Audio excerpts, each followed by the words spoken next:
Kakinada rural మండలం సమీక్ష budget సమావేశం ఎంపీపీ అనంతలక్ష్మి త్రిమూర్తుల అధ్యక్షతన నిర్వహించారు. గ్రామాల్లో అభివృద్ధి జరగడం లేదని, సరైన నిధులు రావడం లేదని సర్పంచులు నిలదీయడంతో సమావేశం రసాబసాగా సాగింది. కాకినాడ రూరల్ మండల అభివృద్ధి కార్యాలయంలో ఎంపీపీ అనంతలక్ష్మి త్రిమూర్తుల ఆధ్వర్యంలో ఎంపీడీఓ పి సతీష్ అధ్యక్షతన మండల సమీక్ష బడ్జెట్ సమావేశం నిర్వహించారు. ఈ సమావేశంలో పాల్గొన్న సర్పంచులు గ్రామాల్లో అభివృద్ధి పూర్తిగా నిలిచిపోయిందని, తగిన నిధులు రావడం లేదని తీవ్ర అసంతృప్తి వ్యక్తం చేశారు. సర్పంచులు బెజవాడ వీర వెంకట సత్యనారాయణ, నేమం చిన్న మాట్లాడుతూ తమ గ్రామాల్లో ఒక ప్రైవేట్ కళాశాల యాజమాన్యం పర్మిషన్లు తీసుకోకుండా, పన్నులు చెల్లించకుండా ఫ్లోర్ మీద ఫ్లోర్ నిర్మిస్తోందని ఆరోపించారు. పంచాయతీ సిబ్బంది ప్రశ్నిస్తే రాజకీయ నాయకుల పలుకుబడితో సమాధానం కూడా ఇవ్వడం లేదని, ఇలాంటి పరిస్థితుల్లో గ్రామ అభివృద్ధి ఎలా సాధ్యమని వారు ప్రశ్నించారు. అదే విధంగా రోడ్లు ఉన్న చోటే మళ్లీ రోడ్లు వేస్తూ రోడ్లు లేని ప్రాంతాలను పట్టించుకోవడం లేదని అధికారుల దృష్టికి తీసుకొచ్చారు. అభివృద్ధి పనులకు కేంద్రం 60%, పంచాయతీ 40% పెట్టుబడి పెట్టాలనడం సరైన విధానం కాదని, పంచాయతీల వద్ద అంత నిధులు ఎక్కడ నుంచి వస్తాయని అధికారులను నిలదీశారు. గ్రామాల అభివృద్ధికి ప్రభుత్వం, అధికారులు నిజమైన సహకారం అందించాలని సర్పంచులు డిమాండ్ చేశారు. ఈ సమావేశంలో కొత్తగా వచ్చిన అధికారులకు పరిచయ కార్యక్రమం, బదిలీ అయిన అధికారులకు వీడ్కోలు, ప్రమోషన్ పొందిన అధికారులకు సన్మాన కార్యక్రమం నిర్వహించారు. అనంతరం జెడ్పీటీసీ నుర్కుర్తి రామకృష్ణ మాట్లాడుతూ పల్స్ పోలియో కార్యక్రమంలో కనీస ప్రోటోకాల్ కూడా పాటించడం లేదని, తనకు కనీసం ఆహ్వానం కూడా అందలేదని అధికారులపై ఆగ్రహం వ్యక్తం చేశారు. ఈ కార్యక్రమంలో సర్పంచ్లు, ఎంపీటీసీలు, కార్యదర్శులు, మండలాధికారులు, సిబ్బంది పాల్గొన్నారు.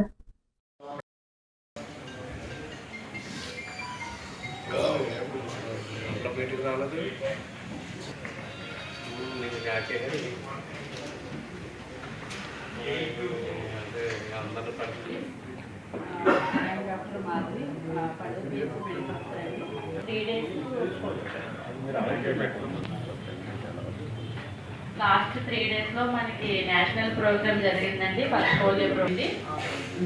అలాగే తోదాకి కూడా ఎంతైతే అలాటెడ్ పాపులేషన్ ఇచ్చారో అంత మందికి కూడా 0 to 5 పట్టణూరు పిహెచ్సి పరిధిలో వచ్చి మనకి మొత్తం టోటల్ డెలివరీస్ ఈ ఇయర్కి మనం చూసుకుంటే కనుక టోటల్గా అయితే 12 డెలివరీస్ అనేది అవ్వడం జరిగింది.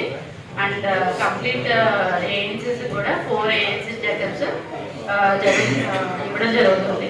అనేవి చాలా వరకు రెడ్యూస్ అయినాయి, ఆల్మోస్ట్ 0కి వచ్చినాయి. మనకి ఎక్కడ కూడా మెటర్నల్ కి సంబంధించి ఏజర్ from Patturu PHC and తోరకి PHC, అలాగే మెటల్స్ అండ్ హెల్త్ క్లినిక్స్ అనేవి పెట్టడం జరిగిందండి. పిహెచ్సి 3845 ఇల్లు ఓల్డ్ సైట్స్ తో కలిపి శాంక్షన్ చేసుకోవడం జరిగిందండి. దాంట్లో 1832 వాళ్ళందరినీ కూడా మొబైలైజ్ చేసి ఈ ఉగాది లోపల అందరికీ కూడా కంప్లీట్ చేసి ప్లానింగ్ అయితే చేస్తామండి. ఇప్పుడు ప్రధానమంత్రి ఆవాస్ యోజన స్కీమ్ కింద మన మండలంలో 880 మందికి సర్వే చేయడం జరిగిందండి.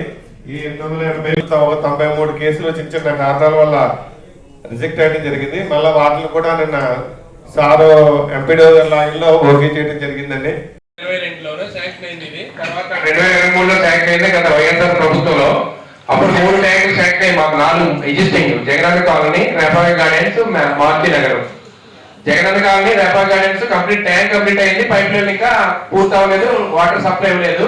ప్లస్ మారుతి నగర్ లో కూడా ఒక బేస్ లెవెల్ అయింది, కంటిన్యూ చేయలేదు. కాంట్రాక్టర్ అడుగుతుంటే మాకు బిల్ అవ్వట్లేదు అంటారు. గత 2 సంవత్సరాల నుంచి ఇన్కంప్లీట్ ఉంటే ఇది ఇప్పుడు మీరు చెప్పిన కొత్తగా తిమ్మాపురం శాంక్షన్ అయింది కదా మారుతి నగర్ లో, ఇది ఈ శాంక్షన్ కూడా 2023లో శాంక్షన్ అయింది. కానీ అది టెండర్ మళ్ళీ రీటెండర్ పిలిచారు. శాంక్షన్ అయితే పాస్ శాంక్షన్ అయ్యి ఇది ఆల్రెడీ మీరు 2 months బ్యాక్ మీరు సైట్ ఇవ్వమని అడిగారు. సైట్ ఆల్రెడీ తీర్మానం కూడా చేసి ఇచ్చాము.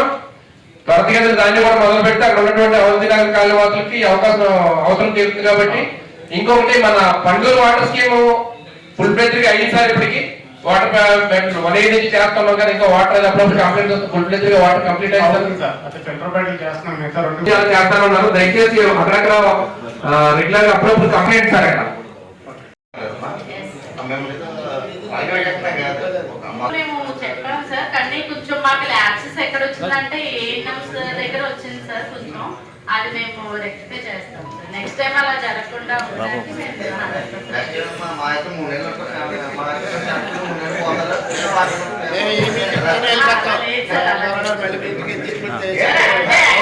అవేర్నెస్ అనేది చుట్టాలు ఉంటాయి, పోతారు, మాట్లాడుతుంటాయి, పక్కన పెట్టాను.